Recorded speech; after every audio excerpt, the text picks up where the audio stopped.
Kepada Bapak Khairul Azan kami persilahkan.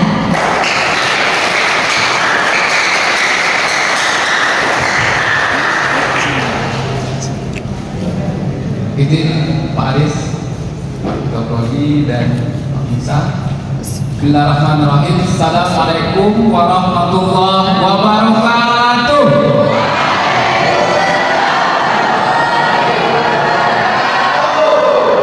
Alhamdulillahirabbil alamin wassalatu wassalamu ala asyrofil anbiya'i wal mursalin wa ala alihi wa sahbihi wasallam ajma'in. Amma ba'du. Allahumma shalli ala Muhammad wa ala ali Muhammad. Tadi masing-masing petinggi dan narasumber pertama juga membuka dengan pantun, maka saya juga ikut-ikutan Pak, karena kita sebagai orang Melayu yang memang punya diri sendiri, salah satunya berpantun juga bagian dari orang Melayu. Maka coba saya tadi secara rangkai sedikit pantun yang sederhana, bunyinya seperti ini. Putri cantik hendak menikah. Ada yang nikah? Dapat pasangan bernama Sanusi. Mana Sanusi ini? Tak ada. Tak ada ya. Pagi ini penuh dengan berkah, menimba ilmu tentang literasi.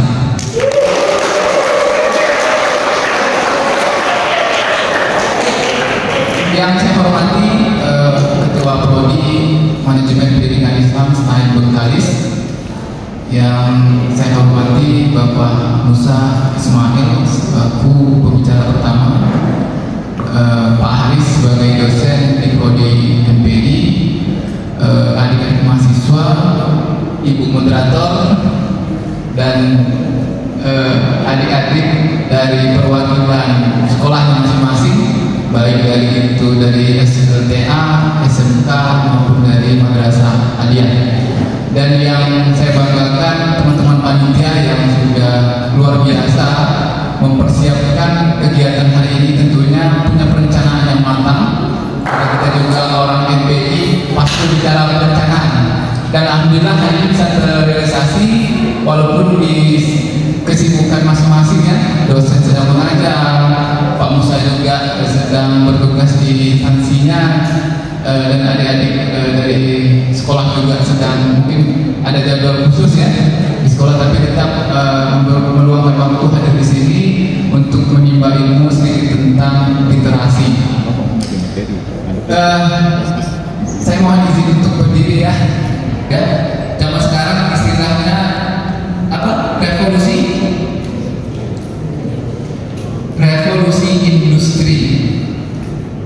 Dan sekarang kita lagi 4.0, tapi sudah masuk di 5.0, di mana hari ini tidak ada satupun dari kita itu tidak kenal dengan namanya gawai, smartphone dan sebagainya. Bahkan kita mau tidur pun itu pasti membuka aplikasi yang ada di gawai yang kita miliki. Artinya apa? Sekarang memang sudah menjadi kebutuhan. Zaman bapak sekolah dulu, waktu di jenjang SLTA itu handphone itu, smartphone itu masih menggunakan atau gawai yang layar warna kuning gitu. Kalian merasakan nggak? Menemukan nggak? Yang punya titik gitu ya, warna biru, warna kuning, nah itu yang bapak pakai. Tapi sekarang itu sudah menjadi barang antik. Kenapa? Proses perubahan zaman yang selalu berevolusi ya, sehingga menghadirkan teknologi baru, sehingga ini juga mau tidak mau harus kita ikuti ya. Makanya sekarang kalau bicara gawai itu memang sudah menjadi kebutuhan. Kalau dulu hanya sebagian kecil orang yang memiliki itu, kalau sekarang enggak lagi. Bahkan anak usia dini saja itu sudah ahli menggunakan perangkat itu. Coba bayangkan. Nah, ini juga ada hubungannya dengan dampak positif dan negatif kehadiran teknologi. Kenapa? Apa bentuk produk yang dibuat oleh manusia pasti punya sisi positif dan negatif. Bagaimana kita menjadikannya sebagai sesuatu yang positif? Maka disinilah butuh integrasi. Ya, nah kita lanjut.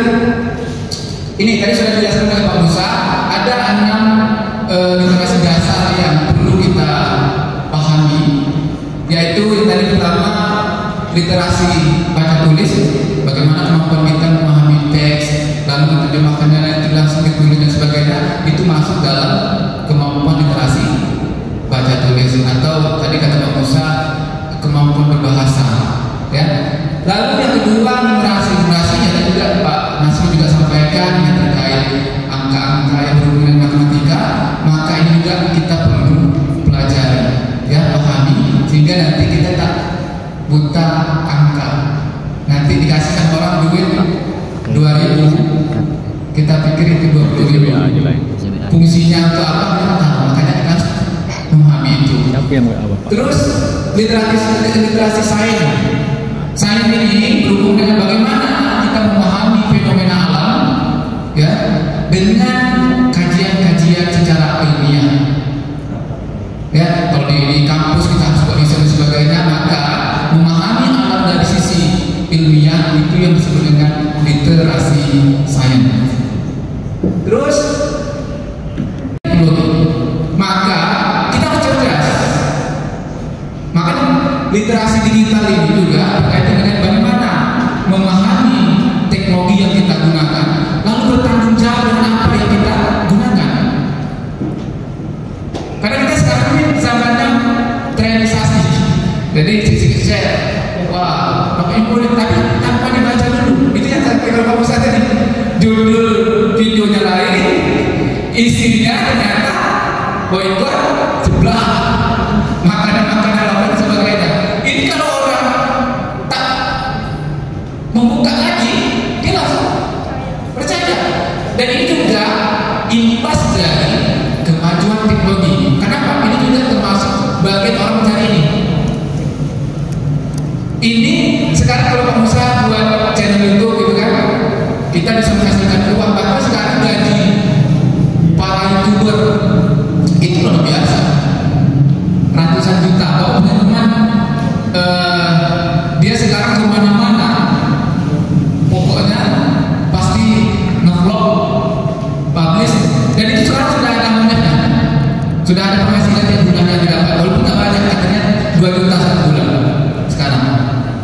Itu dia akan mencari kunjungan ke desa ini, kita tadi kantor desa berdiri di tahun segini ini bisa masuk ke bawah. Di sini celah baru. Bagaimana tadi? Ini bukan, jadi literasi dasar ini, nama literasi dasar ini sangat terkait, ya. Itu meningkatkan nanti kebagian finansial juga. Maka strategi orang-orang sekarang, bagaimana channelnya dikunjungi orang, buat sesuatu yang menarik. Pertama dari judul, sehingga apa? Ketika orang tertarik dengan judulnya, walaupun sekarang judulnya mohon maaf agak beda. Kenapa? Mereka merasa kalau buat sesuatu yang sama itu tidak akan dikunjungi. Tapi ke sesuatu yang berbeda, maka orang penasaran. Pas dibuka, ternyata bukan itu sih. Tapi kalau sudah dibuka saja, itu dalam hukum YouTuber, itu kita ada bagian penghasilan di situ. Maka sekarang banyak, mohon maaf sekarang karena literasi juga kita harus dimaksimalkan. Banyak sekarang hal-hal yang sebetulnya itu sudah melanggar kode etik, normal dan sebagainya, itu berani diekspos. Rasa malu sudah kurang. Kenapa literasi kurang?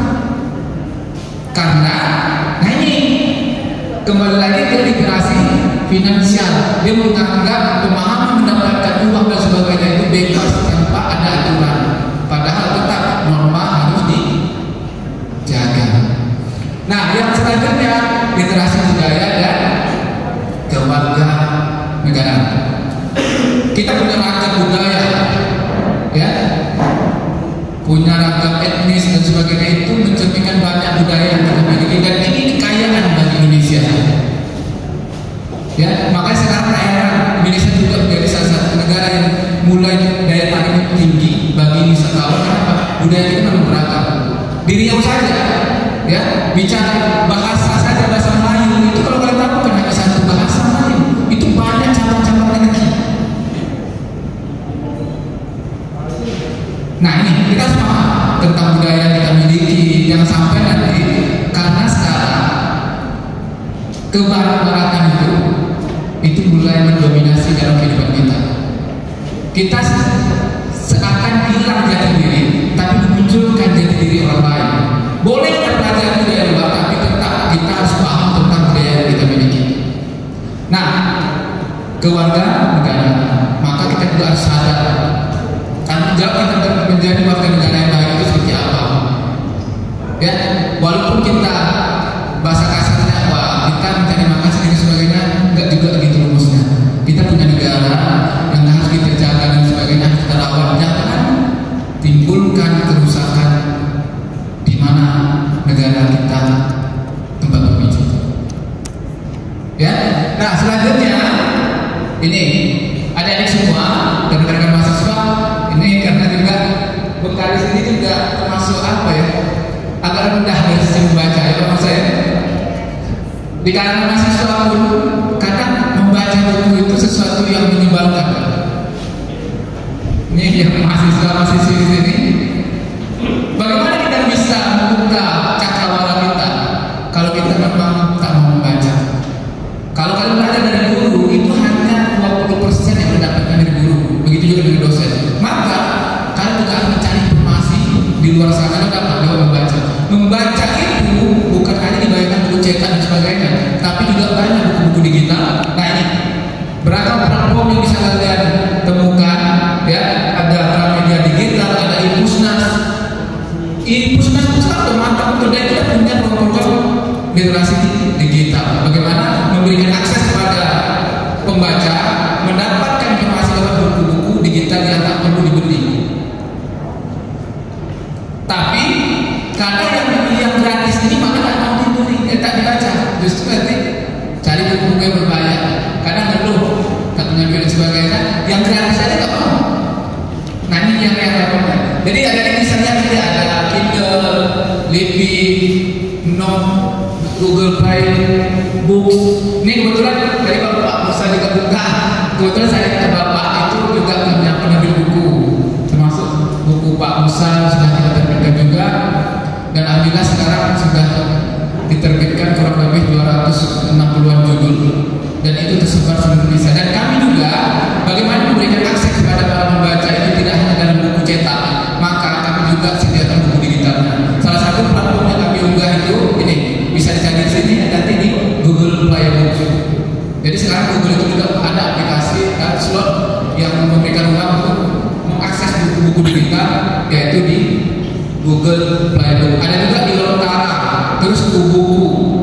Nah ini juga bagian dari kami bagaimana memberikan akses bukan hanya secara lokal, tapi juga memberikan akses secara nasional. Bahkan kalau Google Play Book ini terakses ke 65 negara.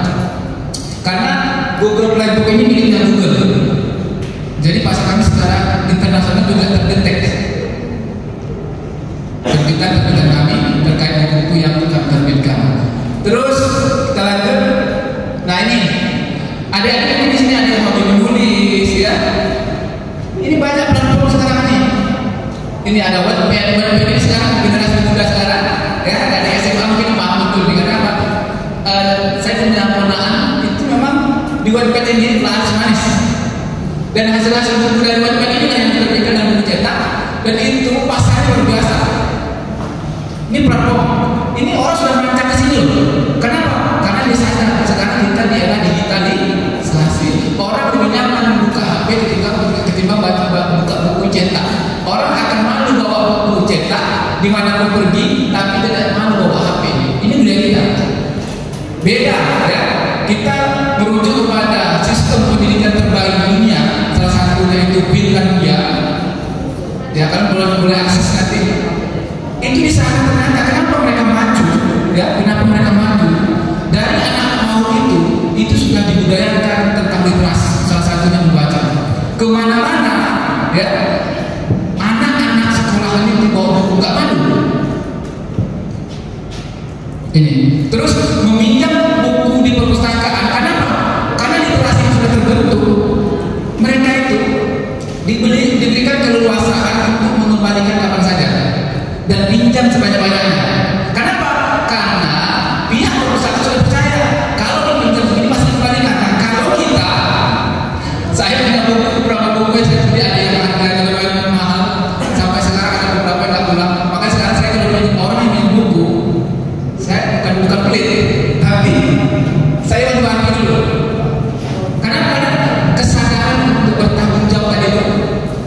mengembalikan apa yang kita menjadi kurang. Kalau Belanda itu tidak seperti itu, karena mereka memang aspek kejujuran itu dijunjung tinggi, sehingga mereka diberikan kebebasan meminjam buku sebanyak-banyaknya dan dipulangkan kapan saja. Nah kalau kita kan punya batas waktu, karena tadi kalau saya buat seperti itu, iya bukunya sia-sia, hilang tanpa ada jejak. Nah ini yang bahaya. Maka nanti juga bisa belajar menulis di Wattpad, Page, Medium, e-blogger. Nah kebetulan bapak juga hobi nulis, ya jauh lah dari Pak Musa junior. Ibaratnya bapak itu junior Pak Musa yang sudah melakukan buana dari dunia literasi dari dulu. Bapak juga hobi nulis itu, bapak tuangkan di blog bapak namanya Lentera Kehidupan KN blogspot.co.id. Nah alhamdulillah blog itu juga sudah ada penghasilannya, ada adsense-nya. Makanya ketika ada yang dibuka blog itu, ada iklan yang bergentayangan, mohon diklik. Kenapa? Satu klik itu masuk akun yang bapak buat itu.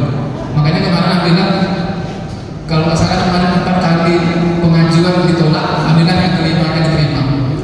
Muncullah adsense yang ada, maka ada iklan. Nah, sekarang juga iklan-iklan yang dipajang di jalan itu sudah mulai ditinggalkan orang.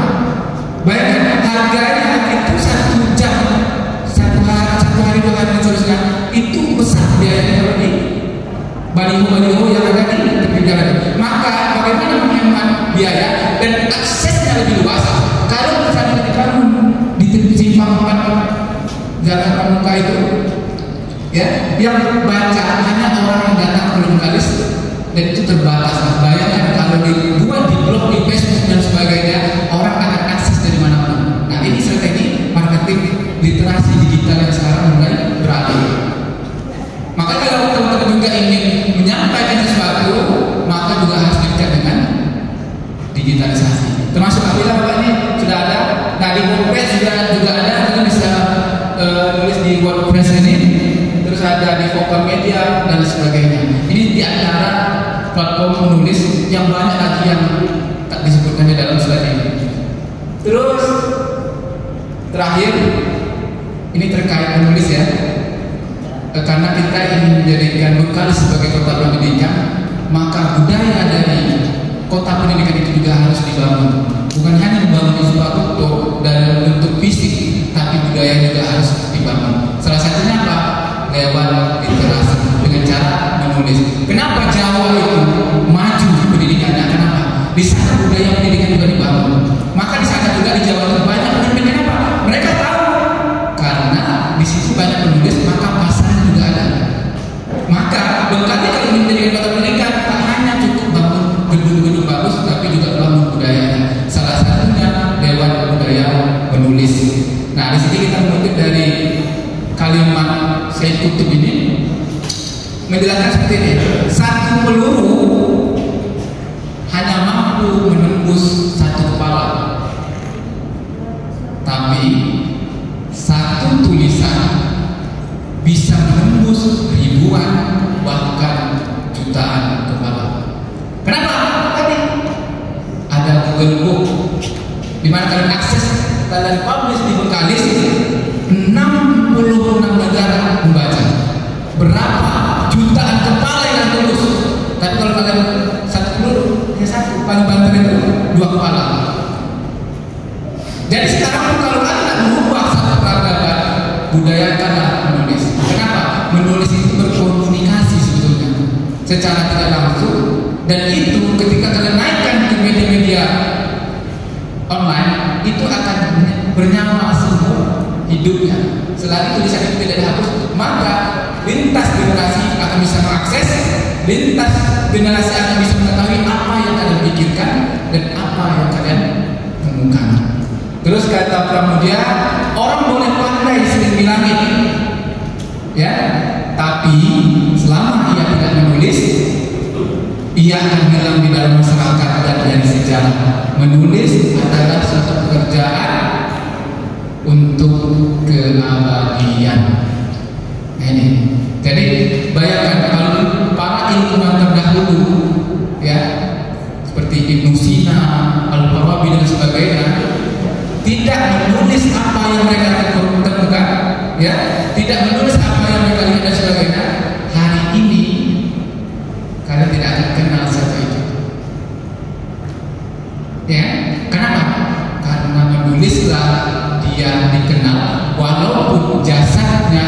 itu sudah tidak ada lagi yang bisa kita lihat di muka bumi.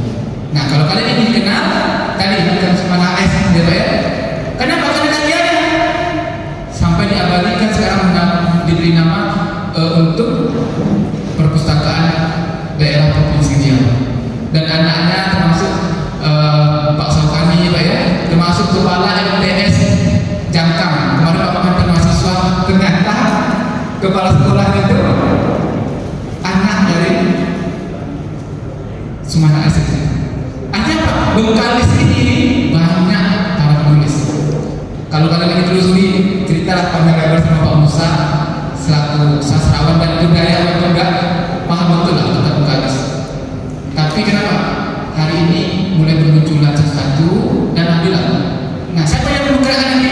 Adik-adik lah di sekolah, dari SMA ke perguruan tinggi. Makanya selalu kita saya sampaikan kepada adik-adik mahasiswa, biarlah gerakan literasi. Kenapa? Literasi itu dasar orang. Tadi satu peluru bisa menembus satu kepala, tapi satu tulisan bisa menembus ribuan bahkan jutaan kepala. Terima kasih, itu saja dari saya. Kurang lebihnya mohon maaf yang sebesar-besarnya. Selamat kita berdiskusi. Kalau ada pertanyaan ke kami boleh. Dan satu lagi terakhir, kita juga ada dari penerbit ada namanya Rosso Literasi. Dan kami juga ada beberapa sekolah yang sudah bekerja sama. Itu kita mengisi kegiatan literasi dan targetnya langsung terbit buku. Alhamdulillah kan kemarin dari SD 9 itu ada SD nulis puisi dan alhamdulillah berhasil terbitkan kalau lebih 150 halaman Pak, 150 halaman. Dan banyak lagi yang sedang kami garap itu juga karena tujuannya apa? Untuk membangun menginginkan literasi di Pulau Bengkalis, di Kota Bengkalis, di Kabupaten Bengkalis, di Provinsi Riau dan secara nasional. Kenapa? Adik-adik juga buku yang diterbitkan itu